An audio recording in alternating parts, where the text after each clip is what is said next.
જય હિન્દ વિદ્યાર્થી મિત્રો, હું ચેતન સર આપ સૌ વિદ્યાર્થી મિત્રોનું આરોગ્ય પાઠશાળામાં હાર્દિક સ્વાગત કરું છું. મિત્રો, આવનારી ગુજરાત ગૌણ સેવા પસંદગી મંડળ તથા ગુજરાત પંચાયત સેવા પસંદગી મંડળ જે બંને પરીક્ષાની અંદર સમાવેશ થતો એવો ટોપિક સામાન્ય બીમારી અને તેની સારવાર વિશે આજે આપણે 100 જેટલા એમસીક્યુ વિશે અભ્યાસ કરવાનો છે. એ પહેલા મિત્રો, જે હાલ હમણાં ગુજરાત ગૌણ સેવા પસંદગી મંડળ દ્વારા જે 254 જગ્યા જે પોસ્ટપોન કરવામાં આવી છે, આપણે તેની વિશે વાત કરીએ. મિત્રો, જે પરીક્ષા પોસ્ટપોન કરવામાં આવી છે તે આગામી સમયમાં એટલે કે ઓક્ટોબર મહિનામાં આવી જશે. તો ઘણા બધા મિત્રોમાં શું હોય છે કે ભાઈ એક હતાશા થઈ જશે કે ખૂબ સારી એવી તૈયારી કરી હોય અને પરીક્ષા કેન્સલ થઈ, બરાબર. તો એક આ સારી એવી તક છે કે તમને વધારે સમય મળ્યો છે તૈયારી કરવાનો. તો જેમ આપણે જે આવનારી 26 તારીખે એક્ઝામ હતી એ જ રીતે આપણે તૈયારી કરી અને જ્યારે પણ એક્ઝામ આવે, બરાબર, એટલે કે જ્યારે પણ ઓક્ટોબર મહિનામાં કે ગમે ત્યારે એક્ઝામ આવે ત્યારે આપણે ખૂબ સારી એવી તૈયારી કરી અને આપણી જે પસંદગી યાદી છે એટલે કે સિલેક્શન જ્યારે થાય ત્યારે એ પીડીએફમાં આપણું નામ આવે એવી આપણે તૈયારી કરવાની છે, બરાબર. તો હતાશા નથી થવાનું, પરંતુ એ જે એક આપણે તક મળી છે એ તકનો આપણે લાભ લઈ ખૂબ સારી એવી તૈયારી કરી આવનારી પરીક્ષાની અંદર ખૂબ સારા એવા આપણે માર્ક પ્રાપ્ત કરવાના છે. તો હવે આપણે જે આ બંનેમાં ટોપિક આવેલો છે એવો સામાન્ય બીમારી અને તેની સારવાર વિશે આપણે એમસીક્યુ જોઈએ. તો પહેલો પ્રશ્ન છે મિત્રો કે જો કોઈ વ્યક્તિના શરીરનું સામાન્ય તાપમાન કેટલા સેન્ટીગ્રેડથી વધુ હોય તો તે વ્યક્તિને તાવ છે તેમ કહેવાય, બરાબર. એટલે આપણા શરીરનું જે સામાન્ય તાપમાન છે તે 37.5 સેન્ટીગ્રેડ કરતા જો વધારે હોય તો વ્યક્તિને તાવ છે તેમ કહેવાશે, બરાબર. નોર્મલ ટેમ્પરેચર કેટલું હોય છે તો કે 37 સેલ્સિયસ અને ફેરેનહાઇટમાં પૂછે તો 98.6 ફેરેનહાઇટ કરતા વધારે જો હોય તો વ્યક્તિને આપણે તાવ છે તેમ કહીશું. ત્યારબાદનો પ્રશ્ન છે મિત્રો કે બાળકોમાં શરીરનું સામાન્ય તાપમાન કેટલા સેલ્સિયસ કરતા વધારે હોય તો બાળક ગંભીર રીતે બીમાર હોઈ શકે તેવું માનવામાં આવે છે. જો 38 સેલ્સિયસ તાપમાન જો બાળકનું તાવ હોય, બરાબર, એટલે કે 38 સેન્ટીગ્રેડ જેટલો તાપમાન હોય બાળકનું, તો બાળક ગંભીર બીમારી ધરાવે એટલે ગંભીર પ્રકારનો તાવ છે તેવું આપણે માનશું. ત્યારબાદનો પ્રશ્ન છે મિત્રો કે નીચેનામાંથી લોકો માટે સ્વાસ્થ્ય સમસ્યા અંગે સર્વપ્રથમ કડીરૂપ સંપર્ક કોણ છે તો કે આરોગ્ય કર્મચારી, બરાબર. જે ડોક્ટર છે, ડોક્ટર ક્યારે આવશે કે જ્યારે કોઈ વ્યક્તિ બીમાર પડશે અને એ ડોક્ટર પાસે જશે, પરંતુ એ સૌપ્રથમ કોની પાસે આવશે તો કે આરોગ્ય કર્મચારી પાસે. આરોગ્ય કર્મચારીને કહેશે કે સાહેબ મને થોડાક દિવસ આમ છે તેમ છે તો કે તાવ જેવું લાગે છે, બરાબર. તો પહેલી કડી રૂપ આપણું કોણ થશે તો કે આરોગ્ય કર્મચારી. ત્યારબાદનો પ્રશ્ન છે મિત્રો કે તાવના સંદર્ભમાં નીચેનામાંથી કયું વિધાન સાચું છે, એટલે કે જે આપણે તાવ આવે એના સંદર્ભમાં કયું વિધાન સાચું છે તો કે ભાઈ તાવ એ સ્વતંત્ર બીમારી નથી પરંતુ કેટલીક બીમારીઓનો પ્રમુખ લક્ષણ છે, બરાબર. જેમ રોગની વાત કરીએ તો કે ભાઈ એચઆઈવી એક રોગ નથી પણ એચઆઈવી છે એ રોગોનો સમૂહ છે. એવી રીતે તાવ છે એ શું છે ભાઈ કોઈ બીમારી નથી પણ ઘણા બધા જે રોગ છે એનું એક લક્ષણ છે. ત્યારબાદનો પ્રશ્ન જોઈએ કે આરોગ્ય કર્મીએ સામાન્ય રોગના પ્રારંભિક લક્ષણો ઓળખીને દર્દીને વધુ સારવાર માટે કયા સ્તરની આરોગ્ય સેવા માટે રિફર કરવા જોઈએ તો કે દ્વિતીય સ્તરે. શા માટે કે ભાઈ આની અંદર શું છે ભાઈ રોગના લક્ષણો દેખાડ્યા છે, બરાબર. જે આપણે 3 પ્રકારની સારવાર આપવામાં આવે, પ્રાથમિક, દ્વિતીય અને તૃતીય. પ્રાથમિકમાં શું હોય છે કે ભાઈ રોગ ન થાય તેની માટે આપણે જે પગલા લઈએ તે. ત્યારબાદ દ્વિતીય રોગ થયા પછી આપણે જે પગલા લઈએ તે. અને તૃતીય સારવારમાં શું આવશે મિત્રો કે તૃતીય સારવારની અંદર કે રોગના કારણે કોઈ અંગ આપણું જે ડેમેજ થયું છે અથવા એ અંગ આપણે ગુમાવી દીધું છે તો એની માટે તૃતીય સારવાર આવશે, બરાબર. ત્યારબાદનો પ્રશ્ન છે કે મનુષ્યના શરીરમાં સૂક્ષ્મ જીવાણુઓ કયા માધ્યમ દ્વારા પ્રવેશ મેળવી શકે છે તો કે શ્વાસ દ્વારા, ચામડીના સ્પર્શ દ્વારા અને પાણી દ્વારા. આ તમામ રીતે મનુષ્યના શરીરમાં સૂક્ષ્મ જીવાણુ પ્રવેશી શકે છે. ત્યારબાદનો પ્રશ્ન જોઈએ કે ભાઈ નીચેનામાંથી કઈ બાબત સૂક્ષ્મ જીવાણુઓ સામે રક્ષણ મેળવીને રોગથી બચાવવા માટે સાચી નથી તો કે માત્ર અસુરક્ષિત પાણી પીવું એ નહીં આવે, બરાબર. જ્યારે હંમેશા ચોખ્ખો અને તાજો ખોરાક લેવો જોઈએ, ભોજન લેતા પહેલા હાથ ધોવા જોઈએ અને ઘરની આસપાસ સફાઈ રાખવી જોઈએ. આ બધા લક્ષણો આવશે જ્યારે માત્ર અસુરક્ષિત પાણી નહીં આવે. ત્યારબાદનો પ્રશ્ન છે કે જાતિ સમાગમ દ્વારા કયા પ્રકારના સૂક્ષ્મ જંતુઓ શરીરમાં પ્રવેશી શકે છે તો કે ભાઈ જે જાતિ સંસર્ગજનિત રોગના જંતુઓ છે તે જંતુઓ આમાં પ્રવેશી શકશે. જ્યારે મચ્છરજન્ય જંતુઓ આમાં નહીં પ્રવેશી શકે. એને અંદર શું થશે કે ભાઈ મેલેરિયા, ડેન્ગ્યુ, ચિકનગુનિયા આ બધા આવશે. જ્યારે હવાજન્ય જંતુમાં છે ટીબી છે, બરાબર, તો આ બધા હવાજન્યમાં આવશે. તો આની અંદર શું આવશે કે ભાઈ જાતિ સંસર્ગ જનિત જે રોગના જંતુઓ છે તે પ્રવેશી શકશે. ત્યારબાદનો પ્રશ્ન છે કે મચ્છર કીટક અને કયા વર્ગના જંતુઓ દંશ સામે પ્રતિકારક પ્રબંધક અને વ્યવસ્થા ઊભી કરવી જરૂરી છે? તો કે સંધિપાદ. હવે આ આપણે ત્રણ શબ્દો છે મિત્રો. પહેલું છે સંધિપાદ, બીજું છે મૃદકાય અને ત્રીજું છે સસ્તન વર્ગી. તો કે સંધિપાદ એટલે શું? તો કે સાંધા ધરાવતા જે પ્રાણીઓ હોય એને આપણે સંધિપાદ કહીશું. જ્યારે મૃદુકાયની અંદર શું થશે કે મૃદુકાયની અંદર શરીર જેનું નરમ હશે, બરાબર, એવા જે જળચર છે આમાં મોટા ભાગે કેનો આવશે સમાવેશ? તો કે જળચર પ્રાણીઓનો, જેમાં ઓક્ટોપસ છે, આપણે ગોકળ ગાય પણ જોતા હશે તો ગોકળ ગાયનો પણ સમાવેશ મૃદુકાયમાં થશે. જ્યારે સસ્તન વર્ગીયમાં શું થશે? તો કે સસ્તન વર્ગી જે પ્રાણીઓ છે એ જે બચ્ચાને જન્મ આપશે અને માતા એને બાળકને દૂધ દ્વારા પોષણ આપશે, એ સસ્તન વર્ગીયમાં આવશે, બરાબર. એટલે આ ત્રણેય શબ્દોનું તમને એક ડેફિનેશન સમજાઈ ગઈ છે કે સંધિપાદ એટલે જે સાંધા ધરાવે છે તેવા પ્રાણીઓ, મૃદુકાય એટલે કે જેનું શરીર નરમ છે, બરાબર, એવા જળચર, અને ત્યારબાદ સસ્તન વર્ગી કે જે બચ્ચાને જન્મ આપે છે, બરાબર. ત્યારબાદનો પ્રશ્ન છે કે રસીથી અટકાવી શકાય તેવા રોગો સામે નીચેનામાંથી શું મૂકવાથી સામાન્ય રીતે રોગ પ્રતિકારક શક્તિ પ્રાપ્ત થાય છે? રસી છે, રસીથી અટકાવી શકાય તેવા રોગો માટે શું હોય? તો કે રસી હોય ને, બરાબર. એટલે કે રસીઓ આપણે મૂકવાથી રસી દ્વારા જે રોગ છે આપણે અટકાવી શકશું. ત્યારબાદનો પ્રશ્ન છે કે નીચેનામાંથી તીવ્ર સંક્રામક રોગ થયેલ વ્યક્તિ સાથે કેવો વ્યવહાર રાખવો જોઈએ? તો તેની સાથે આપણે સંપર્ક સાધવાનું ટાળવું જોઈએ. એટલે કે કોઈ વ્યક્તિને તીવ્ર સંક્રમણ ધરાવે છે તો તેવા વ્યક્તિ સાથે આપણે શું કરશું ભાઈ? સંપર્ક સાધવાનું ટાળશું. કારણ કે સંક્રામક રોગ એટલે શું થશે? તો કે ચેપી રોગો. અને ચેપી રોગોની અંદર શું થશે મિત્રો? કે ચેપી રોગો એક વ્યક્તિથી બીજી વ્યક્તિને ચેપ દ્વારા ફેલાશે. તો આવા રોગો માટે આપણે શું કરશું? કે ભાઈ એ વ્યક્તિનો સંપર્ક સાધવાનો આપણે ટાળીશું. ત્યારબાદનો પ્રશ્ન છે કે કોઈ વ્યક્તિને 24 કલાકથી ઓછા સમયગાળા દરમિયાન શરીરનું તાપમાન ઓછું રહેતું હોય તો સૌપ્રથમ કઈ બાબત અંગે તપાસ કરવી જોઈએ? તો આવી વ્યક્તિને મેલેરિયા પ્રવર્તતા હોય તેવા વિસ્તારમાંથી નિવાસ કરતો હોય તેના વિશે પૂછપરછ કરવાની છે. શા માટે? કે 24 કલાકથી વધારે સમયગાળા દરમિયાન જો કોઈ વ્યક્તિને તાવ આવતો હોય તો એ મેલેરિયા પ્રવર્તતા વિસ્તારમાં રહેતો હોય તો એ વ્યક્તિ પણ મેલેરિયાથી શું થાય? ચેપગ્રસ્ત થશે. એટલે કે કોઈ વ્યક્તિનો ચેપ એનામાં લાગી શકે. ત્યારબાદનો પ્રશ્ન છે કે મેલેરિયા ગ્રસ્ત અથવા મેલેરિયા પ્રવર્તતા વિસ્તારમાંથી આવેલ શંકાસ્પદ દર્દીને સામાન્ય રીતે કઈ ટેબ્લેટ અનુમાનિત સારવાર માટે આપવામાં આવે છે? આ આયા શબ્દનો પ્રયોગ થયો મિત્રો, અનુમાનિત સારવાર. આ અનુમાનિત સારવાર એટલે શું? તો કે પ્રિઝમ્પટિવ ટ્રીટમેન્ટ, બરાબર, કે રોગ થાય નહીં તેની પહેલા જે આપણે સારવાર આપી છે તે પ્રિઝમ્પટિવ ટ્રીટમેન્ટ. એની અંદર કઈ આવશે ટેબ્લેટ? તો કે ભાઈ ક્લોરોક્વિન આવશે, બરાબર. જે આ ક્લોરોક્વિન છે તે અનુમાનિત સારવારમાં આપવામાં આવશે. એટલે કે કોઈ વ્યક્તિ મેલેરિયા ગ્રસ્ત વિસ્તારમાં રહે છે તો એવા વ્યક્તિને આપણે શંકાસ્પદ તરીકે શું કરશું? તો કે ક્લોરોક્વિન આપશું. જ્યારે પેરાસિટામોલ શું છે? તો કે સામાન્ય તાવ માટે છે.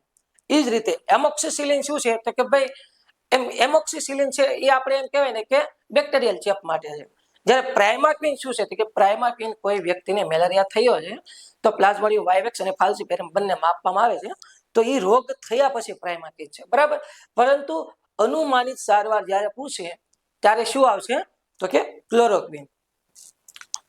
ત્યારબાદનો પ્રશ્ન છે કે પુખ્ત વયની તાવગ્રસ્ત વ્યક્તિ માટે તાવ નિયંત્રિત કરવા સામાન્ય રીતે પેરાસિટામોલની કેટલી માત્રા દર 6 કલાકે આપવી જોઈએ? જે આપણે પીસીએમ પણ કહીએ છીએ, બરાબર, પેરાસિટામોલ. તો પેરાસિટામોલની 500 મિલીગ્રામની માત્રામાં ટેબ્લેટ આવે છે તે આપણે આપવાની હોય છે. કેટલા? કે દર 6 કલાકે. ત્યારબાદનો પ્રશ્ન છે કે પેરાસિટામોલ આપ્યા બાદ કેટલા સમય પછી જો દર્દીની હાલતમાં સુધારો ન થાય તો તેને પીએસસી કે હોસ્પિટલમાં રિફર કરવો જોઈએ? તો કે 24 કલાકની અંદર, એટલે એક દિવસની અંદર જો એનામાં સુધારો ન આવે તો આવા દર્દીને આપણે શું કરશું? પીએસસી અથવા કે હોસ્પિટલમાં રિફર કરશું. ત્યારબાદનો પ્રશ્ન છે કે તાવગ્રસ્ત વ્યક્તિના શરીરનું બાહ્ય તાપમાન કેટલા ડિગ્રી સેન્ટીગ્રેડ કરતા વધારે હોય ત્યારે આખા શરીરે ઠંડા પાણી વડે સ્પોન્જિંગ કરવું જોઈએ. સ્પોન્જિંગ કરવું એટલે શું મિત્રો? તો કે આપણે ગુજરાતીમાં એમ કહેવાય કે પોતા મૂકવા, બરાબર, પાણીના પોતા મૂકવા. તો સ્પોન્જિંગ ત્યારે કરવાનું છે જ્યારે 39 સેન્ટીગ્રેડ કરતા તાવ વધારે હોય. ત્યારબાદનો પ્રશ્ન છે કે સામાન્ય રીતે દર્દીને કેટલા દિવસ કરતા વધુ સમયથી તાવ આવતો હોય અને અન્ય કોઈ ફરિયાદ ન હોય તો પણ તબીબી તપાસ કરાવવાની સલાહ આપવી જોઈએ? તો કે 3 દિવસ કરતા જો કોઈ વ્યક્તિને વધારે તાવ આવતો હોય તો કે આવી વ્યક્તિને આપણે તબીબી સલાહ માટે મોકલવાનો છે.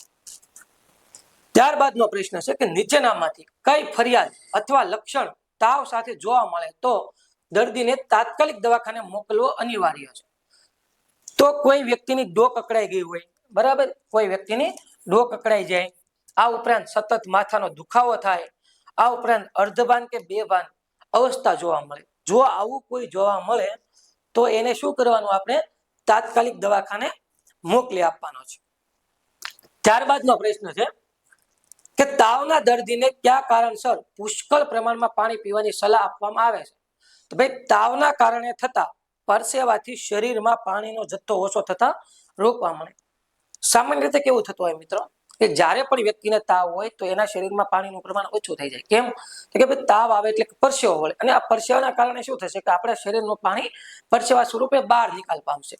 તો શરીરમાં પાણી ન ઘટી જાય અને બેભાન અવસ્થા ન થાય, બરાબર, અથવા કે જળ શુષ્કતાની અવસ્થા ન થાય તો તેના માટે આપણે શું કરશું? આવી વ્યક્તિને આપણે પાણી આપતા રહેવું પડશે. ત્યારબાદનો પ્રશ્ન છે કે સામાન્ય રીતે ખાંસી ખાતા દર્દીને કયા અંગોમાં ચેપ કે સંક્રમણ થવાની શક્યતા વધુ હોય છે? તો આવી વ્યક્તિને ક્યાં હશે કે ભાઈ ખાંસી ખાતો એટલે કે ગળા કે નાકમાં.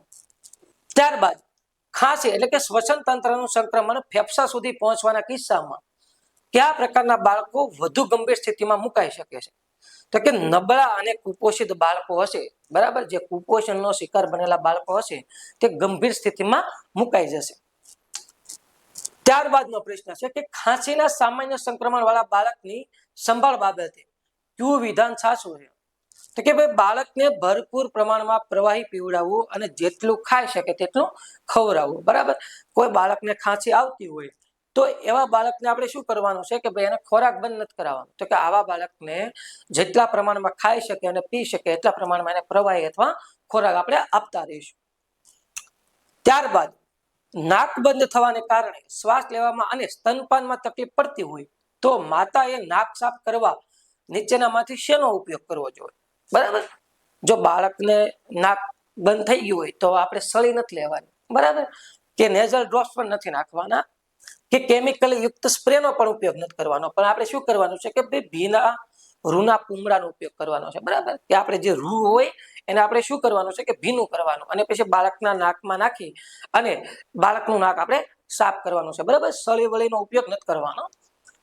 ત્યારબાદનો પ્રશ્ન છે કે ખાંસી સાથે તાવના લક્ષણો ધરાવતા બાળકને કેટલા દિવસ સુધી જો યોગ્ય માત્રામાં પેરાસિટામોલ આપી શકાય? તો કે 3 દિવસ. 3 દિવસથી વધારે આપણે પીસીએમ આપવાની થતી નથી, બરાબર, એટલે કે 3 દિવસ સુધી આપણે પીસીએમ આપી શકશું. ત્યારબાદનો પ્રશ્ન છે કે નીચેનામાંથી બાળકના નાકમાંથી કયા પ્રકારનો સ્રાવ નીકળે ત્યારે શ્વસન માર્ગમાં મધ્યમ પ્રકારનું સંક્રમણ ગણાય? જ્યારે બાળકના નાકમાં ઘટ, ચીકણો અને પીળાશ પડતો સ્ત્રાવ નીકળે ત્યારે એને શું હશે? તો કે સંક્રમણ લાગ્યું હશે. ત્યારબાદનો પ્રશ્ન છે કે મધ્યમ પ્રકારના શ્વસન સંક્રમણમાં બાળકના શરીરનું તાપમાન કેટલું હોઈ શકે છે? તો કે ભાઈ 40 સેન્ટીગ્રેડ થી સહેજ વધારે અથવા ઓછું, એટલે કે 40 થી 41 ની વચ્ચે અથવા 39 થી 40 ની વચ્ચે. ત્યારબાદનો પ્રશ્ન છે કે મધ્યમ પ્રકારની શ્વસન પરિસ્થિતિઓમાં ડોક્ટરની નિગરાણી હેઠળ કઈ પ્રતિજૈવિક દવા આપવાની સલાહ આપવામાં આવે છે? તો એની અંદર આવશે એમ્પિસિલિન, બરાબર. જે એમ્પિસિલિન છે એ એન્ટીબેક્ટેરિયલ તરીકે પણ આપવામાં આવે છે. જ્યારે પેરાસિટામોલ શું છે? તો કે તાવ માટે આપવામાં આવે છે. એવી જ રીતે આઇબુપ્રોફેન છે જે દુખાવા માટે આપવામાં આવે છે અને મેટ્રોનિડાઝોલ જે ઝાડા માટે આપવામાં આવે છે. ત્યારબાદનો પ્રશ્ન છે કે બીમાર બાળકના નાકમાંથી સ્રાવ વહેતો હોય તો નીચેનામાંથી શેના દ્વારા સાફ કરવો જોઈએ? આપણે આગળ વાત કરી તે જ રીતે કે ભાઈ રૂની સળીથી નથી કરવાનું, તેલના ટીપાથી નથી કરવાનું અને સાફ કરવાની જરૂર નથી એવું પણ નથી, બરાબર. સાફ કરવાની જરૂર છે. જો આપણે સાફ નહીં કરવી તો બાળકનું નાક બંધ થઈ જશે અને શ્વાસ લેવામાં તકલીફ થઈ જશે. એટલે કે ભીના કરેલા સ્વચ્છ કપડાના ટુકડા વડે, જો રૂ હોય તો રૂ અને સ્વચ્છ કપડાનો ટુકડો હોય તો સ્વચ્છ કપડા વડે. ત્યારબાદનો પ્રશ્ન છે કે કાનમાં ચેપ અથવા સ્ત્રાવ વહેતો હોય તો બાળકને કઈ સ્થિતિમાં સુવડાવવું જોઈએ જેથી સ્ત્રાવ બહાર નીકળવામાં મદદરૂપ થાય? બરાબર. ઘણા લોકો અથવા કે બાળકની અંદર ઘણા બાળકોમાં કે ભાઈ પુખ્ત વયની લોકોની અંદર પણ કાનમાંથી એક રસી નીકળતું હોય, તો આવું કાનમાંથી રસી નીકળતું હોય તો એને કઈ પોઝિશનમાં સુવરાવવું તેની વાત છે. તો કે ભાઈ ખરાબ થયેલ કાન ઓશિકાની ઉપર રહે તે રીતે સુવરાવવું, એટલે કે આપણે આ ઓશિકો હોય તો કાન આપણે આવી રીતે રહે તે રીતે સુવરાવવું, એટલે કે કાન ઓશિકા રે ઉપર રહે એ રીતે સુવરાવવું, જેથી શું થશે કે આપણો જે કાન છે એ સાઈડથી આપણે જે સ્ત્રાવ છે એ બધો નીકળી જશે. ત્યારબાદનો પ્રશ્ન છે કે બાળકને કાનની તપાસ કરાવવા માટે નીચેનામાંથી ક્યાં લઈ જવો જોઈએ? તો કે ભાઈ પીએસસીએ લઈ જવાનો છે, મેડિકલ સ્ટોર, આંગણવાડી કેન્દ્ર કે શાળાએ નથી લઈ જવાનો. શાળાએ હોય છે, પણ શાળાએ શું હોય મિત્રો કે RBSK ની ટીમ જ્યારે શાળા આરોગ્ય કાર્યક્રમ કરતું હોય, બરાબર, કે ત્યારે RBSK ની ટીમ દ્વારા બાળકોને તપાસ કરવામાં આવતા હોય, પરંતુ એ વર્ષમાં એકવાર હોય છે અથવા 2 વાર હોય છે, પરંતુ આવી જ્યારે કન્ડિશન બાળકમાં જોવા મળે ત્યારે આપણે પીએસસી એટલે કે પ્રાથમિક આરોગ્ય કેન્દ્ર ઉપર લઈ જવાનું રહેશે. ત્યારબાદનો પ્રશ્ન છે કે નીચેનામાંથી કયું લક્ષણ તીવ્ર શ્વસન સંક્રમણ તરફ ઈશારો કરે છે? તો ભાઈ શ્વાસ લેતી વખતે અને બહાર કાઢતી વખતે અવાજ આવે અને નસકોરા પોળા પડવા, બરાબર. આ જે છે એ તીવ્ર સંક્રમણ છે. કોઈ વ્યક્તિને શ્વસન સંક્રમણ તીવ્ર થાય ત્યારે શું થશે ભાઈ? શ્વાસ લેતી અને બહાર કાઢતી વખતે શું થશે તો કે ભાઈ અવાજ આવશે, અને જે આપણે શ્વાસ લઈએ છીએ ત્યારે આપણે નાકના નસકોરા પોળા થશે. ત્યારબાદનો પ્રશ્ન છે કે તીવ્ર શ્વસન સંક્રમણમાં બાળકના હોઠ અને આંગળીઓના નખ કયા રંગના જોવા મળે છે? તો કે ભૂરાશ પડતા રંગના થઈ જશે, જે નખ છે એ ભૂરા રંગના થઈ જશે. ત્યારબાદનો પ્રશ્ન છે કે તીવ્ર સંક્રમણ ધરાવતા બાળકને હોસ્પિટલ લઈ જતા પહેલા તબીબી દેખરેખ હેઠળ કયું ઇન્જેક્શન આપવું જોઈએ? બરાબર. જો કોઈ બાળકને તીવ્ર સંક્રમણ છે તો આ તીવ્ર સંક્રમણ સામે રક્ષણ આપવા માટે પેનિસિલિનનું ઇન્જેક્શન આપણે આપવું પડશે. ત્યારબાદનો પ્રશ્ન છે કે કોઈ વ્યક્તિને કેટલા સમયથી વધુ સતત ખાંસી રહેતી હોય તો તેને પીએસસીમાં તપાસ માટે સંદર્ભિત કરવું? તો ભાઈ કોઈ વ્યક્તિને જ્યારે 3 અઠવાડિયા કરતા વધારે ખાંસી હોય તો એને આપણે શંકાસ્પદ ટીબીનો દર્દી ગણવાનો હોય છે, અને આવી વ્યક્તિને આપણે પીએસસી માટે રિફર કરવાનું હોય છે. જ્યાં પીએસસી ની અંદર શું થશે કે ભાઈ એને સ્પુટમ એટલે કે ગળફાની તપાસ કરવામાં આવશે. તો 3 અઠવાડિયાથી વધારે સમયથી ખાંસી હોય તો એને આપણે પીએસસી માટે રિફર કરશું. ત્યારબાદનો પ્રશ્ન છે કે સામાન્ય ભાષામાં ઝાડાની બીમારીને બીજા કયા નામે ઓળખવામાં આવે છે? બરાબર. આપણે જે આપણા એમ કહેવાય ને કે જે જૂના લોકો એટલે કે ગઢિયા આપણા, એ આપણે ઝાડાને શું કહેતા તો કે ભાઈ અતિસાર કહેતા. ડાયરિયા એ શબ્દ કયો છે કે ભાઈ ડાયરિયા ઇંગ્લિશ શબ્દ છે. જ્યારે ફીવર એટલે તાવ અને હેજા એટલે શું થાય છે કે ભાઈ કોલેરા, બરાબર. તો ડાયરિયાને અતિસાર તરીકે પણ સામાન્ય ભાષામાં ઓળખવામાં આવે છે. સામાન્ય રીતે વ્યક્તિ દિવસમાં ઓછામાં ઓછું કેટલી વખત પાણી જેવા પાતળા મળચા કરે તો તેને ઝાડાની બીમારી છે તેમ કહેવાય? બરાબર. પાતળા અને પાણી જેવાની વાત છે, બરાબર. ઘણાને એવું ન હોય કે ભાઈ 2 થી 3 વાર જાતા હોય, પણ જ્યારે પાતળા અને પાણી જેવા ઝાડા આવે, જ્યારે 3 વખત કે તેથી વધુ વખત કોઈ વ્યક્તિ જશે તો તેને ઝાડાની બીમારી છે તેમ કહેવાશે. ત્યારબાદનો પ્રશ્ન છે કે ઝાડાની બીમારીમાં શરીરમાં પાણી અને ક્ષારો ઓછા થવાને કારણે કઈ ગંભીર પરિસ્થિતિ ઊભી થાય છે? તો આમાં શું થશે કે ઝાડામાં પાણી પુષ્કળ પ્રમાણમાં વહી જશે, તો એના લીધે શું થશે કે શરીરમાં પાણી ઓછું થઈ જશે, એટલે કે જળ શુષ્કતાની અવસ્થા જોવા મળશે. ત્યારબાદનો પ્રશ્ન છે કે ઝાડાની સારવાર માટે દર્દીને પાણી, મીઠું, ક્ષાર અને ખાંડનું બનેલું શેનું મિશ્રણ આપવું જોઈએ? હવે તમને એમ થશે કે સાહેબ લીંબુ શું બાકી રાખ્યું, બરાબર. લીંબુ શરબત જ કરી નાખીએ, પણ આપણે લીંબુ શરબત નથી કરવાનું. આપણે શું કરવાનું છે કે ભાઈ આ જે છે એ ORS સ્વરૂપે આપણે આપવાનું છે, બરાબર. ORS માં શું આવશે ભાઈ? પાણી આવશે, મીઠું અને ખાંડ આવશે. ત્યારબાદનો પ્રશ્ન છે બાળકોમાં ઝાડાની બીમારી કેમ વધુ ગંભીર સાબિત થઈ શકે? તો કે કારણ કે બાળકમાં અત્યંત જળ શુષ્કતાની સ્થિતિ ઉત્પન્ન થાય છે, બરાબર. બાળકમાં શું થશે કે ભાઈ જળ શુષ્કતાની સ્થિતિ ઉત્પન્ન થશે તો તેના કારણે શરીરમાં પાણી ઓછું થઈ જશે, બરાબર. એટલે બાળક ગંભીર રીતે બીમાર પડી શકે છે. ત્યારબાદનો પ્રશ્ન છે કે બાળકમાં ઝાડાની બીમારી દરમિયાન જળ શુષ્કતા અટકાવવા નીચેનામાંથી શેનો ઉપયોગ કરવો જોઈએ? તો કે ભારે ખોરાક આપવો? તો કે ના ભાઈ, આપણે ભારે ખોરાક નથી આપવાનો, દૂધ પણ નથી આપવાનું, માત્ર દૂધ આપવું એવું પણ નથી હોતું, અને શરૂઆતથી જ પુષ્કળ પ્રમાણમાં પ્રવાહી પીવડાવવું, બરાબર. એટલે કે આપણે શરૂઆતમાં પુષ્કળ પ્રમાણમાં પ્રવાહી પીવડાવવાનું છે, પ્રવાહી આપવાનું બંધ નથી કરવાનું. ત્યારબાદનો પ્રશ્ન છે કે ઝાડા દરમિયાન શરીરમાંથી બહાર નીકળતા પાણીની સાથે નિશેરામાંથી શેની ખોટ સર્જાય છે? એટલે ખાલી પાણી નો આપણે નીકળતો હોય, બરાબર, તેની સાથે ક્ષાર પણ નીકળતો હોય છે. તો કે ભાઈ ક્ષારોની આપણે ઉણપના લીધે પણ આપણે શું થાય, જળ શુષ્કતાની અવસ્થા સર્જાય છે. ત્યારબાદ ઘરમાં ઓઆરએસ ઉપલબ્ધ ના હોય ત્યારે પાણીમાં શું ઓગાળીને ઘરગથ્થુ પ્રવાહી બનાવી શકાય? તો કે ભાઈ મીઠું અને ખાંડ. મીઠું, ખાંડ અને પાણી, બરાબર, આ એક શું છે તો કે ભાઈ ઓઆરએસ નું કન્ટેન્ટ છે. ત્યારબાદનો પ્રશ્ન છે કે બાળકના શરીરમાં જળ શુષ્કતાના ચિહ્નો દેખાવાની શરૂઆત થઈ હોય તો સૌપ્રથમ નીચેનામાંથી શેની શરૂઆત કરી દેવી જોઈએ? તો કે ભાઈ ઓઆરએસ આપણે આપવાની શરૂઆત કરી દેવી જોઈએ. જો આપણે ઓઆરએસ આપશું, બરાબર, એટલે કે ઓરલ રિહાઇડ્રેશન સોલ્ટ્સ, આ આપણે જ્યારે ઓઆરએસ આપશું ત્યારે બાળકની અંદર જે ક્ષાર જે છે એ એને પૂરતા પ્રમાણમાં મળી રહેશે. ત્યારબાદનો પ્રશ્ન છે કે મોટા ભાગના કિસ્સાઓમાં અન્ય કોઈ પણ પ્રકારની ઔષધિ સારવાર આપ્યા વિના ઝાડાની તકલીફો શેનાથી દૂર કરી શકે છે? તો કે ભાઈ પુષ્કળ પ્રમાણમાં ઓઆરએસ આપવાથી દૂર કરી શકાય છે. ત્યારબાદનો પ્રશ્ન છે કે પુખ્ત વયની વ્યક્તિમાં યોગ્ય પ્રમાણમાં અને બરાબર વિધિપૂર્વક બનાવેલા ઓઆરએસ નો સ્વાદ કેવો લાગવો જોઈએ? આ પરીક્ષામાં ઘણી વાર પ્રશ્ન પૂછાઈ ગયેલો છે કે ભાઈ ઓઆરએસ દ્રાવણનો સ્વાદ કેવો હોય છે? તો કે આંખના અશ્રુ જેવો. અશ્રુ એટલે કે આંખના આપણે આંસુ જેવો. ત્યારબાદનો પ્રશ્ન છે કે ઓઆરએસ નું મિશ્રણ તૈયાર કરવા માટે સામાન્ય રીતે કેટલા લીટર પાણી માપીને લેવું જોઈએ?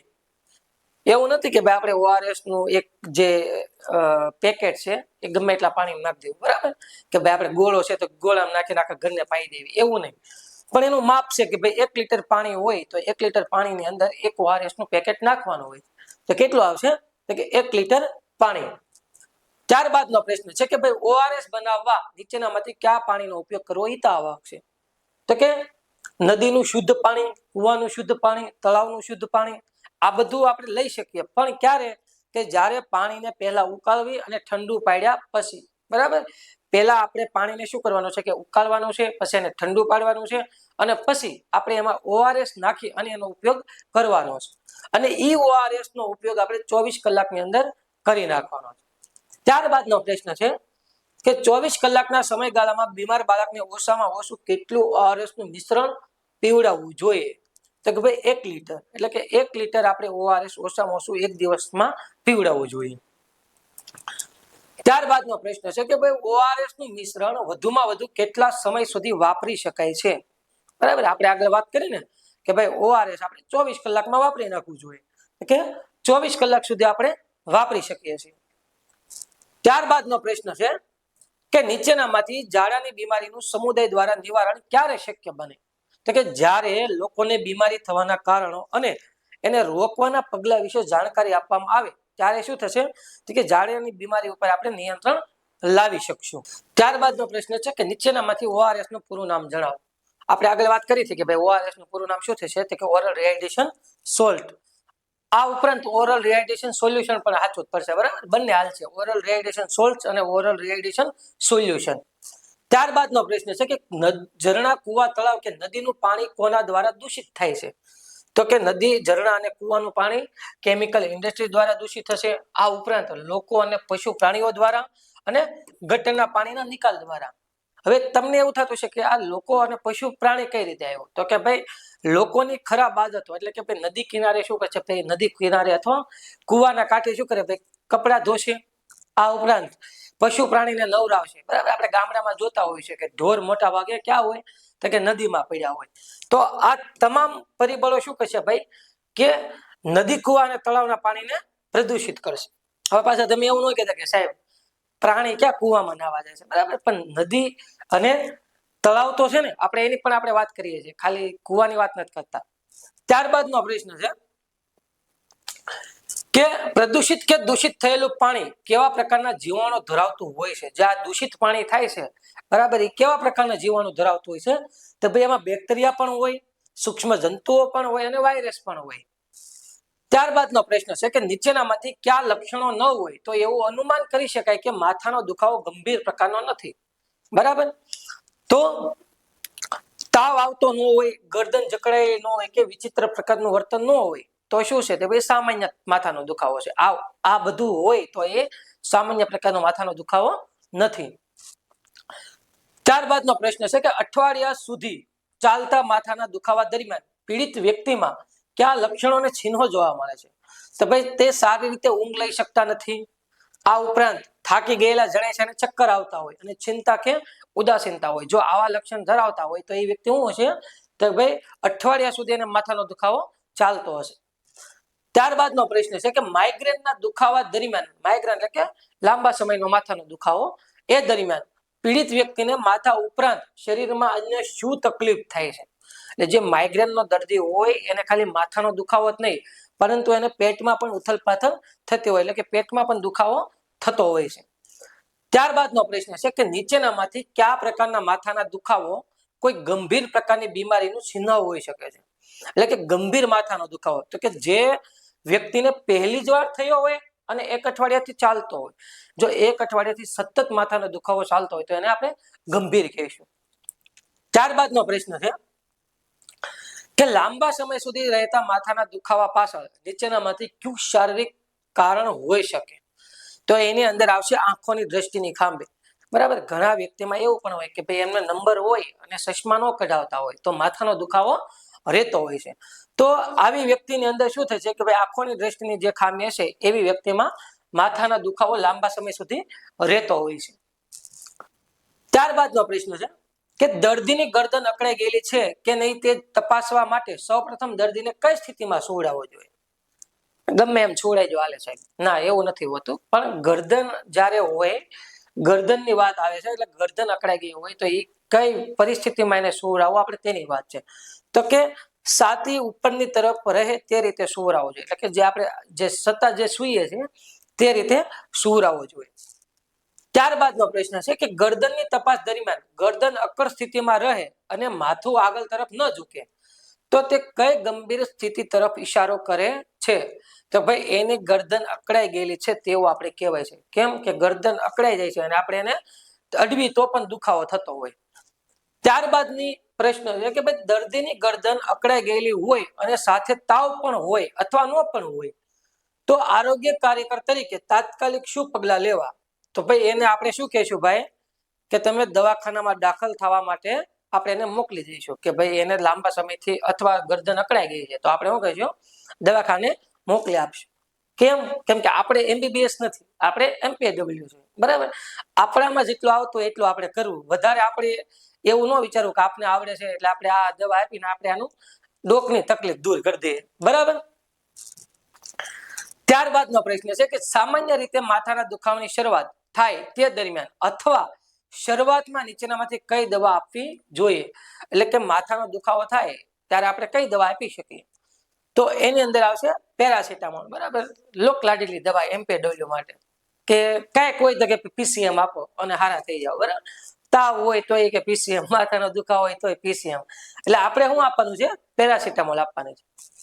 ત્યારબાદનો પ્રશ્ન છે જો કોઈ ગર્ભવતી મહિલાને સગર્ભા અવસ્થાના 5મા માસ સુધી સતત માથાનો દુખાવો રહેતો હોય તો તેને નીચેનામાંથી કઈ જગ્યાએ મોકલી આપવી?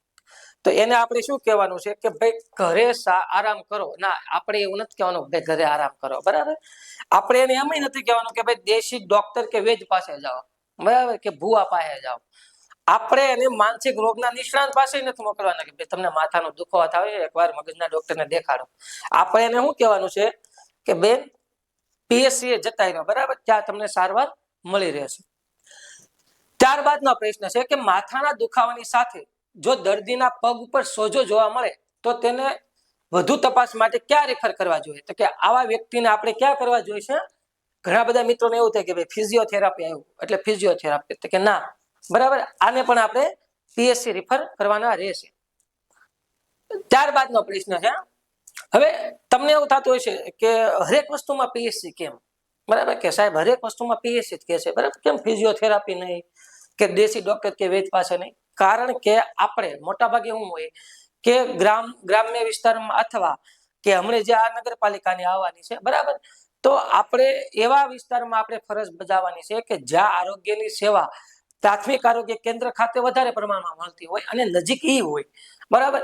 એટલે નજીક હોવાના કારણે મોટાભાગે આપણે શું કરવાનું કે ભાઈ પીએસસી પર આપણે રિફર કરવાનું રહેશે. ત્યારબાદનો પ્રશ્ન હતો કે ભાઈ ઉચ્ચ રક્તચાપ એટલે કે હાઈ બ્લડ પ્રેશરની પરિસ્થિતિમાં એટલે કે બીપીમાં જે વધારો થાય, બરાબર, બ્લડ પ્રેશરમાં વધારો થાય, તે પરિસ્થિતિ કાયમ માટે ચાલુ રહે તો શરીરના કયા અંગોને કાયમી ઈજા થવાનો સંભવ રહેશે? એટલે કે બીપીની બીમારી જો કાયમ માટે રહેતી હોય તો વ્યક્તિનું હૃદય, મૂત્રપિંડ અને મગજ ઉપર અસર થશે. ત્યારબાદનો પ્રશ્ન છે કે ઉચ્ચ રક્તચાપને લીધે થતા માથાના દુખાવાની મુખ્ય લાક્ષણિકતામાં નીચેનામાંથી કોનો સમાવેશ થાય છે? તો ભાઈ દુખાવો છેલ્લા કેટલા સપ્તાહ કે મહિનાથી શરૂ થયો હોય અને માથાના આગળના કે ઉપરના ભાગ પૂરતો સીમિત હોય. ત્યારબાદનો પ્રશ્ન છે કે ઉચ્ચ રક્તચાપ નિયંત્રિત કરવા માટે દૈનિક આહારમાં કયા પદાર્થનું પ્રમાણ ઘટાડવું જોઈએ? એટલે કે જો કોઈ વ્યક્તિ બ્લડ પ્રેશરથી પીડાય છે, બરાબર, જેનામાં બીપી વધારે આવે છે, તો એવા વ્યક્તિને આપણે શું સલાહ આપવાની? નમક એટલે કે મીઠું નહીં ખાવાની આપણે સલાહ આપવાની છે, બરાબર. શા માટે?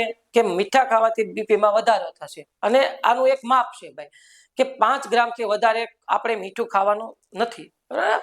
એટલે પરીક્ષામાં આ પ્રશ્ન પૂછ્યો હતો કે ભાઈ મીઠાનું પ્રમાણ સામાન્ય રીતે કેટલું આપણે દૈનિક આહારમાં લેવું જોઈએ? તો 5 ગ્રામથી આપણે ઓછું મીઠાનું આપણે પ્રમાણમાં મીઠું લેવું જોઈએ, બરાબર. 5 ગ્રામથી વધારે મીઠું નથી લેવાનું. ઘણા બધાને એવી ટેવ હોય કે ભાઈ હરેક વસ્તુમાં મીઠું નાખી કરે, બરાબર. તો આ પ્રકારની વ્યક્તિને ટૂંક સમયની અંદર શું થશે કે ભાઈ બીપી થવાની સંભાવના એટલે બ્લડ પ્રેશર થવાની સંભાવના રહેશે. ત્યારબાદનો પ્રશ્ન છે કે મોટે ભાગે સામાન્ય પેટના દુખાવા પાછળ કયા કારણો જવાબદાર હોઈ શકે? તો મોટા ભાગે જો પેટના દુખાવા હોય તો એમાં ઝાડાની બીમારી હોય, કબજિયાત રહેતો હોય અને આંતરકૃમિ હોય, બરાબર. કોઈ વ્યક્તિને ઝાડાની બીમારી હોય તો પણ પેટમાં દુખતું હોય, આ ઉપરાંત કબજિયાત રહેતો હોય, બરાબર, કબજિયાત રહેતો હોય તો પણ પેટમાં દુખતો હોય અને કૃમિનો ચેપ લાગ્યો હોય, જે આંતરડાની અંદર જે કૃમિ હોય એ કૃમિનો ચેપ લાગ્યો હોય તો પણ વ્યક્તિની અંદર પેટમાં દુખાવો રહેતો હોય છે. ત્યારબાદનો પ્રશ્ન છે કે જો દર્દીનું પેટ ઉપસેલું, સોજો ધરાવતું, સખત થયેલું હોય અને અડવાથી ખૂબ દુખાવો થતો હોય તો તે કઈ સ્થિતિ સૂચવે છે? તો ભાઈ તેને શું છે તો કે પેટનો ગંભીર રોગ છે. જો કોઈ વ્યક્તિનો પેટમાં દુખાવો થતો હોય અને અડવાથી લઈને દુખાવો ખૂબ વધી જતો હોય તો આવી વ્યક્તિને શું હશે તો કે પેટનો કોઈ ગંભીર રોગ હશે. ત્યારબાદનો પ્રશ્ન છે કે જો દર્દીને જીવનમાં પ્રથમ વખત જ ખૂબ મોટા પ્રમાણમાં ગંભીર પેટનો દુખાવો ઉપડ્યો હોય તો આરોગ્ય કાર્યકરે તાત્કાલિક શું કરવું જોઈએ? તો ભાઈ તાત્કાલિક એને આપણે શું કરવાનું છે? દવાખાને એટલે કે પીએસસી આપણે મોકલી દેવાનું રહેશે. આમાં આપેલું છે કે સાંત્વના આપી, સાંત્વના નથી આપવાની, બરાબર. સાંત્વના આપશું તો એટલે બિચારો આમને ટપકી જશે, બરાબર. અને ભારે ખોરાક ખવડાવવાનો નથી, બરાબર, કે હાલે ભાઈ હજી થોડુંક ખાઈ લે ને તો ભૂખ્યા પેટે પેટમાં દુખતું છે એમ કહીને આપણે ખવડાવવાનું નથી અને સુવાનું નથી કહેવાનું, ભાઈ આરામ કરે એટલે સારું થઈ જશે, બરાબર. આવી વ્યક્તિને આપણે શું કહેશું? ભાઈ જલ્દી દવાખાને વહી જા, નકર વધારે તકલીફમાં મુકાઈ જશે. ત્યારબાદનો પ્રશ્ન છે કે જો દર્દીને પેટનો દુખાવો પહેલી વાર ન હોય અને જાણીતો હોય તો પ્રાથમિક સારવાર તરીકે કઈ દવા આપીને 2 કલાક આરામ કરવાનું જણાવો, બરાબર. તો આવી વ્યક્તિને આપણે એલ્યુમિનિયમ હાઇડ્રોક્સાઇડ દવા આપવાની રહેશે. એલ્યુમિનિયમ હાઇડ્રોક્સાઇડ દવા છે એ પેટના દુખાવા માટેની દવા છે. તો આવી વ્યક્તિને આપણે શું કહેશું કે ભાઈ આ દવા લે અને પછી 2 કલાક આરામ કરે એટલે ઠીક થઈ જશે. ત્યારબાદનો પ્રશ્ન છે કે બીમાર વ્યક્તિને ભોજન લીધા બાદ 2 કલાક પછી પેટનો દુખાવો ઉપડતો હોય તો તેને આહારમાં કયા પદાર્થો ન લેવાની સલાહ આપવી જોઈએ? આપણે આગળ વાત કરી ને કે ભાઈ દવાઈ લઈ લીધી, આપણે આરામ કર્યો, છતાં પેટનો દુખાવો હોય તો આવા વ્યક્તિને આપણે શું કહેવાનું કે ભાઈ વધારે તેલ, ઘી તથા તળેલા પદાર્થો ખાવાનું બંધ કરો. ત્યારબાદનો પ્રશ્ન છે કે ભાઈ ધીરજ રાખી ખોરાકને બરાબર ચાવીને જમ્યા પછી દર્દીને કેટલો સમય આરામ કરવાની સલાહ આપવી જોઈએ? એટલે કે ભાઈ કોઈ વ્યક્તિ પેટના દુખાવાથી પીડાય છે તો એવા વ્યક્તિને આપણે દવા પીવા પછી આપણે શું કહેશું? ભાઈ અડધી કલાક આરામ કરો, એટલે કે અડધો કલાક આપણે આરામ કરવા માટેનું કહેવાનું છે, બરાબર. હવે ઘણાને એમ થશે કે સાહેબ એમાં કઈ નક્કી ન હોય, હવે હુવાઈ ગયું તો હુવાઈ ગયું, પણ ઓછામાં ઓછી વાત છે, ઓછામાં ઓછી આપણે અડધી કલાક આરામ કરવાનું જણાવશું. ત્યારબાદનો પ્રશ્ન છે કે જો દર્દીના પેટના નીચેના ભાગમાં દુખાવો થતો હોય અને મૂત્રત્યાગ વખતે ખૂબ પીડા થતી હોય તો સૌપ્રથમ શું કરવું જોઈએ?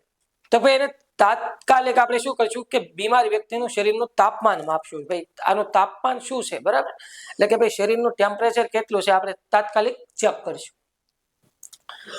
તાત્કાલિક આપણે ઓપરેશન નથી કરી નાખવાનું કે ભાઈ હાલો ભાઈ પેટમાં દુખાવો છે કે આપણે ઓપરેશન કરવું છે, બરાબર.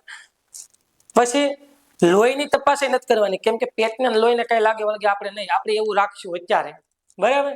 અને મૂત્રની તપાસ નથી કરાવવાની. આપણે શું કહેશું, અને ભાઈ કે બીમાર વ્યક્તિના શરીરનું તાપમાન માપશું અને તાપમાન માપ્યા પછી આપણે આગળ રિફર કરશું. ત્યારબાદનો પ્રશ્ન છે કે જો દર્દીને પેટમાં નીચેના ભાગમાં દુખાવો હોય અને મૂત્રત્યાગ વખતે વધુ પીડા થતી હોય પરંતુ તાવ ન આવતો હોય તો કઈ દવા આપવી જોઈએ? તો ડાયસાયક્લોમિન. જે ડાયસાયક્લોમિન છે એ પણ પેટના દુખાવા માટે દવા આપવામાં આવે છે. ત્યારબાદનો પ્રશ્ન છે કે મૂત્રત્યાગ વખતે પીડા થતી હોય તેવા દર્દીને મુખ્યત્વે કઈ બાબતની ખાસ સૂચના આપવી જોઈએ? તો એવી વ્યક્તિને આપણે શું કહેવાનું છે કે ભાઈ પુષ્કળ પ્રમાણમાં શું છે પાણી અને અન્ય પ્રવાહી લેતા રહેવાની આપણે સલાહ આપવાની રહેશે. ત્યારબાદનો પ્રશ્ન છે કે જો દર્દીને પેટના નીચેના ભાગમાં દુખાવાની સાથે તાવ આવેલ હોય તો કયા ઘટકો ધરાવતી દવા આપવી જોઈએ? તો એની અંદર આવશે કોટ્રામેક્ઝાઝોલ, સલ્ફામેક્ઝાઝોલ અને ટ્રાઇમેથોપ્રિન. આ જે 3 દવા છે એ આપણે પેટના દુખાવો હોય અને તાવ હોય ત્યારે આપવાની છે. જો સામાન્ય પેટમાં દુખાવો હોય તો આપણે કઈ હતી ડાયસાયક્લોમિન, બરાબર. અને વધારે પ્રમાણમાં દુખાવો થતો હતો તો આપણે એલ્યુમિનિયમ હાઇડ્રોક્સાઇડ આપતા હતા. અને પેટના દુખાવાની સાથે તાવ પણ હોય તો આપણે કઈ આપવાની છે તો કે કોટ્રામેક્ઝાઝોલ, સલ્ફામેક્ઝાઝોલ અને ટ્રાઇમેથોપ્રિન. ત્યારબાદનો પ્રશ્ન છે તાવ અને મૂત્રત્યાગની તકલીફ વાળા દર્દી માટે એન્ટીબાયોટિક સારવાર કેટલા દિવસ સુધી ચાલુ રાખવા સમજાવવું? તો કે 7 દિવસ સુધી. 7 દિવસ સુધી આપણે એને સારવાર માટે સમજાવવાનું રહેશે. ત્યારબાદનો પ્રશ્ન છે કે તાવની સારવારમાં સામાન્ય રીતે કઈ દવા અને કેટલા ડોઝમાં આપવામાં આવે છે? તાવ આવે, બરાબર, એટલે તાવની અંદર આપણે ઘસાઈ ગયેલું છે કે ભાઈ પીસીએમ આપવામાં આવે, પણ કેટલામાં? કે ભાઈ 75 મિલીગ્રામની અંદર દિવસમાં 2 વાર, બરાબર. દિવસમાં 3 વાર પણ આપણે આપી શકીએ છીએ અને દિવસમાં 4 વાર પણ આપણે આપતા હોય છે, બરાબર. ઘણીવાર 6 કલાકના અંતરે આપણે કહેતા હોય કે ભાઈ 6 કલાકના અંતરે પીસીએમ આપવાની હોય છે, એટલે કે દિવસમાં 4 વાર થશે. જ્યારે સેટ્રિઝિનની વાત કરવી શરદી માટે આપવામાં આવતી હોય છે. મેટ્રાનિડોઝોલની વાત કરીએ તો મેટ્રાનિડોઝોલ કેની માટે આવશે તો કે ઝાડા માટે. અને આઇબુપ્રોફેન એ કેના માટે આવશે તો કે દુખાવા માટે. ત્યારબાદનો પ્રશ્ન છે કે પ્રિસ્ક્રિપ્શનમાં લખાયેલ ટીડીએસ મેડિકલ ટર્મનો સાચો અર્થ શું થશે? આવી રીતે લખેલું હોય, આપણે જે ચિઠ્ઠી આપે ને ડોક્ટર એમાં ટીડીએસ, બીડીએસ, બરાબર, ઓડીએસ, પછી એસઓએસ, આ બધા શબ્દનો પ્રયોગ થતો હોય. જો ટીડીએસ આવે એટલે કે દિવસમાં 3 વાર, બીડીએસ આવે એટલે કે દિવસમાં 2 વાર, બરાબર, અને ઓડીએસ આવે એટલે કે દિવસમાં 1 વાર. અને આ ઉપરાંત એક બીજો પણ પ્રશ્ન છે એસઓએસ એટલે કે જ્યારે જરૂર પડે ત્યારે. 4નો પ્રશ્ન છે કે શરદી અને ઉધરસની સારવાર માટે નીચેનામાંથી કઈ દવા બીડી એટલે કે દિવસમાં 2 વાર ડોઝમાં દર્શાવવામાં આવે છે? તો કે શરદી અને ઉધરસમાં સેટ્રિઝિન, બરાબર. સેટ્રિઝિન દિવસમાં 2 વાર સવારે અને સાંજ લેવાની રહેશે. જો આ આવ્યું પાછું કે બીડી એટલે દિવસમાં 2 વાર. ત્યારબાદનો પ્રશ્ન છે કે પેટમાં દુખાવામાં એન્ટી સ્પાસ્મોડિક તરીકે કઈ ટેબ્લેટ આપવામાં આવે છે? બરાબર. એન્ટી સ્પાસ્મોડિક તરીકે દવા આપવામાં આવે છે ટેબ ડાયસાયક્લોમાઇડ. આ સ્પાસ્મોડિક એટલે શું ખબર? કે ભાઈ આપણા જે આંતરડાના જે સ્નાયુઓ છે, બરાબર, એમાં તીવ્ર જ્યારે દુખાવો ઉપડે તેને આપણે સ્પાસ્મોડિક કહેશું. અને એને જે દુખાવાને દૂર કરશે એવી દવાને એન્ટી સ્પાસ્મોડિક કહેશું. ત્યારબાદનો પ્રશ્ન છે કે નીચેનામાંથી કઈ દવા એન્ટી એમેટિક એટલે કે ઉલટી ઉપકા વિરોધી છે? એન્ટી એમેટિક એટલે કે ઉલટી ઉપકાને જે ઓછું કરે એવી દવા. તો એની અંદર કઈ આવશે તો કે ડોમપેરીડોમ. ફરીવાર આઈબો આપણે દુખાવા માટે, બરાબર, કોડિન જે એ ઉધરસ માટે આપવામાં આવે છે અને સેટ્રિઝિન એ શરદી માટે. ત્યારબાદનો પ્રશ્ન છે કે એસિડિટી અને ગેસ્ટ્રિક અલ્સરની સારવારમાં વપરાતી H2 બ્લોકર દવા રેટિનડિડિનનો સમાવેશ સામાન્ય ડોઝ કેટલો દર્શાવેલો છે? કઈ? રેનિટિડિન. રેનિટિડિન 150 મિલીગ્રામ બીડી, બરાબર, દિવસમાં 2 વાર દર્શાવેલો છે. ત્યારબાદનો પ્રશ્ન છે કે ઉલટી અને ઉબકાની સારવાર માટે નીચેનામાંથી કઈ બે દવાઓનો ઉપયોગ થઈ શકે છે? જ્યારે ઉલટી અને ઉબકા આવે ત્યારે ડોમપેરિડોન અને મેટાક્લોપ્રેમાઇડ, બરાબર, આ જે બે દવા છે એનો ઉપયોગ ઉલટી અને ઉબકા માટે કરવામાં આવે છે. જ્યારે ફરીવાર પેરાસિટામોલ કેની માટે? તાવ માટે, આયુ દુખાવા માટે, બરાબર. ડાયસાયક્લોમાઇન પેટના દુખાવા માટે છે. એવિલ જે છે એ પણ ઉધરસ માટે છે, અને સેટ્રિજન એ શરદી માટે. ત્યારબાદનો પ્રશ્ન છે કે ઝાડાની સારવાર માટે એન્ટીબેક્ટેરિયલ એટલે શું? ભાઈ કે જે જીવાણુ જે બેક્ટેરિયાને મારે છે એ દવા આપણે એન્ટીબેક્ટેરિયલ કહીશું. અને એન્ટીપ્રોટોઝોઅલ જે પ્રોટોઝોઆને મારે છે તે તરીકે કઈ મુખ્ય દવા આપવામાં આવે છે? તો એની અંદર આવશે મેટ્રાનિડાઝોલ, બરાબર. જે મેટ્રાનિડાઝોલ છે એ ઝાડા માટે આપવામાં આવે છે. અને જે બેક્ટેરિયલ અને પ્રોટોઝોઅલ અને વાયરલ ત્રણેયના હિસાબે થાય છે. આપણે ખબર છે કે ભાઈ ઝાડા કેના લીધે થાય? તો કે ભાઈ વાયરસને લીધે પણ થઈ શકે, બેક્ટેરિયાને લીધે પણ થઈ શકે, અને પ્રોટોઝોઆને પણ લીધે થઈ શકે. ત્યારબાદનો પ્રશ્ન છે કે ઝાડા દરમિયાન શરીરમાં થતા ડિહાઇડ્રેશનને રોકવા માટે શેનું દ્રાવણ વારંવાર આપવું જોઈએ? ફરીવાર કેનું? ORS, બરાબર. ત્યારબાદનો પ્રશ્ન છે કે ઘાવ પર ડ્રેસિંગ કરવા માટે નીચેનામાંથી કયું એન્ટીસેપ્ટિક ઓઇન્ટમેન્ટ કે સોલ્યુશન વપરાય છે? બરાબર. ચેપ ન ફેલાય એની માટે કયું એન્ટીસેપ્ટિક આપવામાં આવે? તો એની માટે આપવામાં આવશે બીટાડીન. આ બીટાડીન આવે એનાથી શું કરવાનું કે ભાઈ ઘાવને સાફ કરવાનું હોય છે. ત્યારબાદ અમીબિયાસિસ એ કોના દ્વારા થતો ચેપ છે અને તેની સારવારમાં કઈ દવા આપવામાં આવે છે?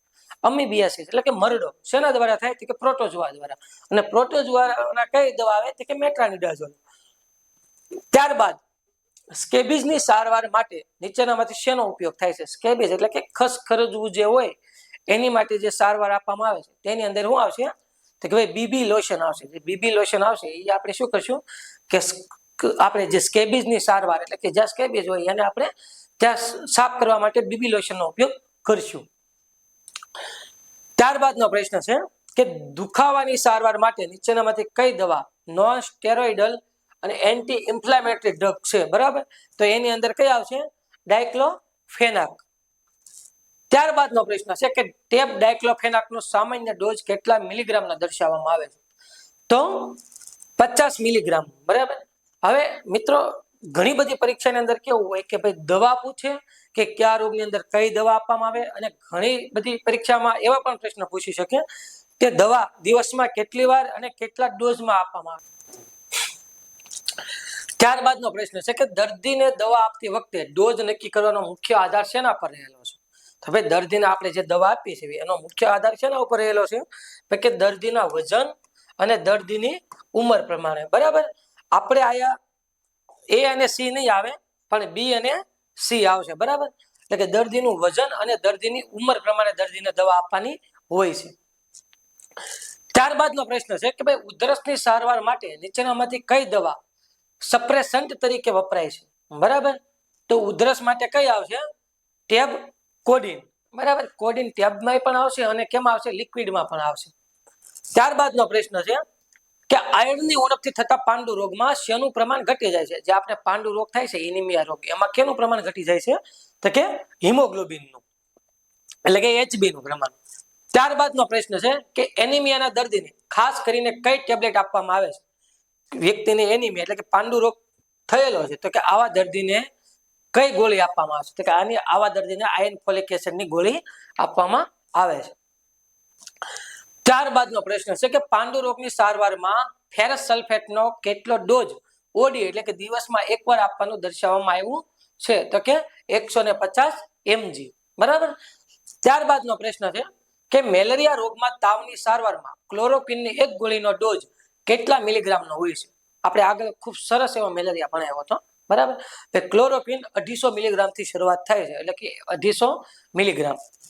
ત્યારબાદનો પ્રશ્ન છે કે આલ્બેન્ડાઝોલ અને મેબેન્ડાઝોલ દવાઓ મેડિકલ સાયન્સમાં ક્યાં વર્ગીકરણ કરવામાં આવે છે? તો કે આલ્બેન્ડાઝોલ અને મેબેન્ડાઝોલ, બરાબર, જે એન્ટી હેલ્મેન્થિક અને એન્ટી પેરાસાઇટ તરીકેની દવા તરીકે ઉપયોગ કરવામાં આવે છે. જ્યારે આ એન્ટીપાયરેટિકની આપણે વાત કરીએ, એન્ટીપાયરેટિક એટલે શું? તો કે તાવ જે દવા ઓછો કરે એવી દવાને આપણે શું કહીશું? એન્ટીપાયરેટિક. બીજો આવ્યો એન્ટીબાયોટિક, જે દવા બેક્ટેરિયા જે દવા બેક્ટેરિયાનું પ્રમાણ ઓછું કરે અને બેક્ટેરિયાને મારવા માટે વપરાય એને કહીશું આપણે એન્ટીબાયોટિક. અને ત્યારબાદનો છે એનાલ્જેસિક. બરાબર, આ એનાલ્જેસિક દવાનો મતલબ શું થશે? તો ભાઈ એનાલ્જેસિક દુખાવા માટે જે દવા આવે કે દુખાવો જે ઓછો કરશે એને આપણે કહીશું એનાલ્જેસિક. ત્યારબાદનો પ્રશ્ન છે, જો કોઈ સગર્ભા સ્ત્રી અથવા એનિમિક દર્દીને લોહીની ટકાવારી ઓછી હોય તો સાર્વજનિક આરોગ્ય કાર્યકર તરીકે કયા પોષક તત્વોની ટેબ્લેટ આપવી સૌથી પ્રાથમિક ગણાય? તો એને આપવામાં આવશે આયર્ન ફોલિક એસિડ એટલે કે IFA. બરાબર. ત્યારબાદનો પ્રશ્ન છે કે ટાઇફોઇડના તાવ માટે નીચેનામાંથી કઈ દવા આપવામાં આવે છે? તો કે ટાઇફોઇડના દર્દીને સિપ્રોફ્લોક્સાસિન આપવામાં આવે અને પેરાસિટામોલ પણ આપવામાં આવે છે. બરાબર. તો આ હતા મિત્રો 101 જેટલા આપણે સામાન્ય બીમારી અને તેની સારવારના MCQ. મિત્રો આશા રાખું છું કે આ જે વિડીયો છે, જે 101 MCQ છે, તે આપ સૌ વિદ્યાર્થી મિત્રોને આવનારી પરીક્ષામાં ખૂબ જ ઉપયોગી થાય. બરાબર. અને આ જે વિડીયો છે એ તમે તમારી જેવા જે પણ મિત્રો તૈયારી કરે છે એવા મિત્રોને પણ શેર કરજો, જેથી આપણો વિડીયો વધારેમાં વધારે લોકો સુધી પહોંચી શકે.